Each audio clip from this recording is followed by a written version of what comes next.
বিদ্যুৎ ও পানির সংকটকে কেন্দ্র করে গত বৃহস্পতিবার থেকেই বিক্ষোভ শুরু করেন ভারত মহাসাগরের দ্বীপরাষ্ট্র মাদাগাস্কারের জেনজিরা। এক পর্যায়ে সহিংস হয়ে ওঠে আন্দোলন, জারি করা হয় অনির্দিষ্টকালের কারফিউ। এরই মধ্যে চলছে জেনজিদের বিক্ষোভ। সোমবারও কয়েক দফায় বিক্ষোভ করেন তরুণরা। আমি বুঝি নির্মাণের শিল্প, সালাম স্টিল বোঝে ডিউরেবিলিটি। সালাম স্টিল, মোস্ট ডিউরেবল স্টিল।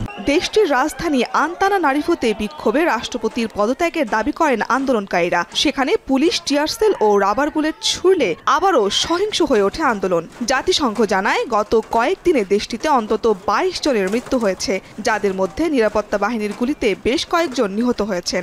আর লুটপাট ও সহিংসতার সময় মারা গেছে কয়েকজন। তবে দেশটির পররাষ্ট্র মন্ত্রণালয় এ তথ্য প্রত্যাখ্যান করেছেন। তারা বলছেন, এই সংখ্যা সরকারি তথ্যের ওপর নির্ভর করে দেয়া হয়নি। তবে বিক্ষোভকারীদের ওপর নিরাপত্তা বাহিনীর গুলি, মারধর ও গ্রেপ্তারে মর্মাহত হয়েছেন জাতিসংঘের শরণার্থ বিষয়ক সংস্থার প্রধান Volker Turk.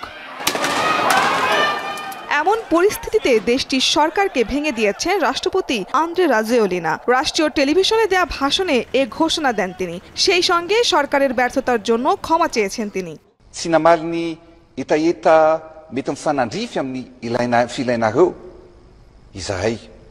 Eny, mety tsy niainy mihitsy aza ireo kikika, ireo tebiteby izay niainanareo।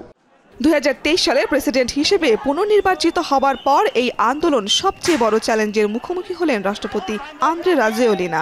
গত কয়েকদিনের বিক্ষোভের সহিংসতায় দেশটির রাজনীতিবিদদের বাড়িতে হামলার খবর পাওয়া গেছে, হয়েছে লুটপাটও।